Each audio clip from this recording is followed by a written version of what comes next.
परमात्मा की लाठी। एक साधु वर्षा के जल में प्रेम और मस्ती से भरा चला जा रहा था कि साधु ने एक मिठाई की दुकान को देखा। जहाँ एक कढ़ाई में गर्म दूध उबाला जा रहा था तो मौसम के हिसाब से दूसरी कढ़ाई में गर्मा गर्म जलेबियां तैयार हो रही थी। साधु कुछ क्षणों के लिए वहां रुक गया। शायद भूख का एहसास हो रहा था या मौसम का असर था। साधु हलवाई की भट्टी को बड़े गौर से देखने लगा। साधु कुछ खाना चाहता था, लेकिन साधु की जेब ही नहीं थी तो पैसे भला कहाँ से होते। साधु कुछ पल भट्टी से हाथ सेकने के बाद चला ही जाना चाहता था कि नेक दिल हलवाई से रहा ना गया और एक प्याला गर्म दूध और कुछ जलेबियां साधु को दे दी।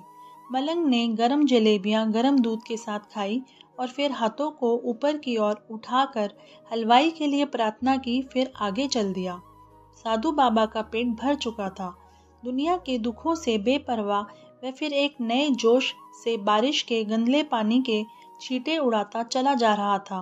वह इस बात से बेखबर था कि एक युवा नव विवाहिता जोड़ा भी वर्षा के जल से बचता बचाता उसके पीछे चला आ रहा था।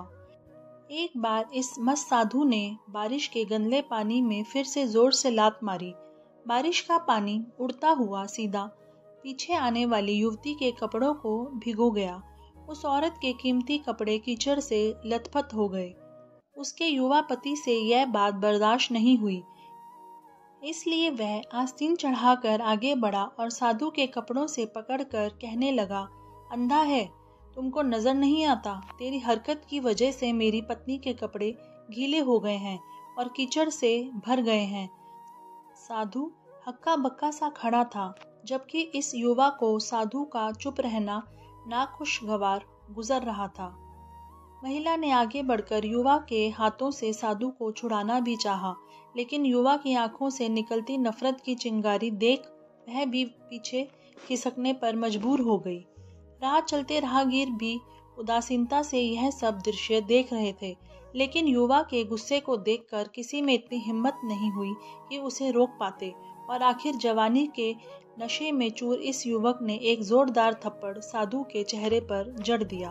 बूढ़ा मलंग थप्पड़ की ताप ना झेलता हुआ लड़खड़ाते हुए कीचड़ में जा पड़ा।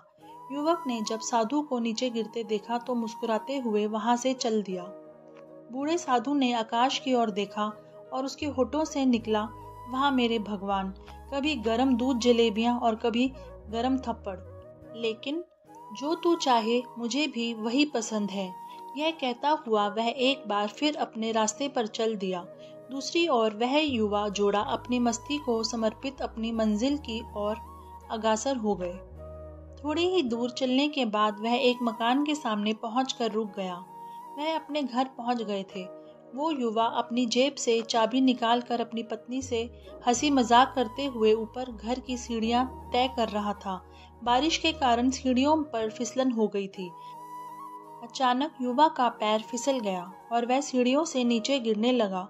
महिला ने बहुत जोर से शोर मचाकर लोगों का ध्यान अपने पति की ओर आकर्षित करने लगी, जिसकी वजह से काफी लोग तुरंत सहायता के लिए युवा की ओर लपके, लेकिन देर हो चुकी थी। युवक का सर फट गया था और कुछ ही देर में ज्यादा खून बह जाने के कारण इस नौजवान युवक की मौत हो चुकी थी।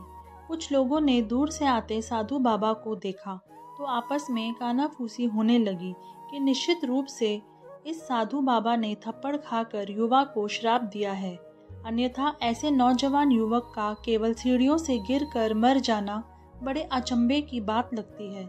कुछ मन चले युवकों ने यह बात सुनकर साधु बाबा को घेर लिया।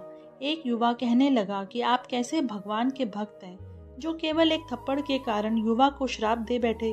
भगवान के भक्त में रोष व गुस्सा हरगिज नहीं होता। आप तो जरा सी असुविधा पर भी धैर्य ना कर सके। साधु बाबा कहने लगे, भगवान की कसम, मैंने इस युवा को श्राप नहीं दिया। अगर आपने श्राप नहीं दिया तो ऐसे नौजवान युवा सीढ़ियों से गिरकर कैसे मर गया?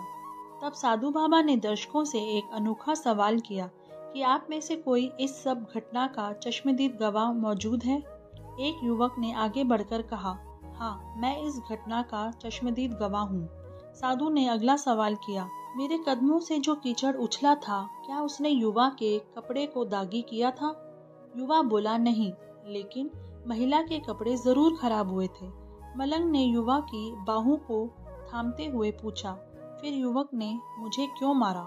युवा कहने लगा, क्योंकि वह युवा इस महिला का प्रेमी था और यह बर्दाश्त नहीं कर सका कि कोई उसके प्रेमी के कपड़ों को गंदा करे, इसलिए उस युवक ने आपको मारा। युवा बात सुनकर साधु बाबा ने एक जोरदार ठहाका बुलंद किया और यह कहता हुआ वहां से विदा हो गया। तो भगवान की कसम, मैंने शराब कभी किसी को नहीं दिया, लेकिन कोई है जो मुझसे प्रेम रखता है। अगर उसका यार सहन नहीं कर सका तो मेरे यार को कैसे बर्दाश्त होगा कि कोई मुझे मारे, और वह इतना शक्तिशाली है कि दुनिया का बड़े से बड़ा राजा भी उसकी लाठी से डरता है। उस परमात्मा की लाठी दिखती नहीं और आवाज भी नहीं करती, लेकिन पड़ती है तो बहुत दर्द देती है। हमारे कर्म ही हमें उसकी लाठी से बचाते हैं। दोस्तों, कभी किसी को परेशान ना करो, कभी किसी का दिल ना दुखाओ। हिसाब हर चीज का देना पड़ता है, इसीलिए अपने कर्म अच्छे रखिए। दोस्तों, आशा करती हूँ कि आपको ये कहानी अच्छी लगी होगी और आपको इससे सीख मिली होगी। अपना कीमती वक्त देने के लिए धन्यवाद।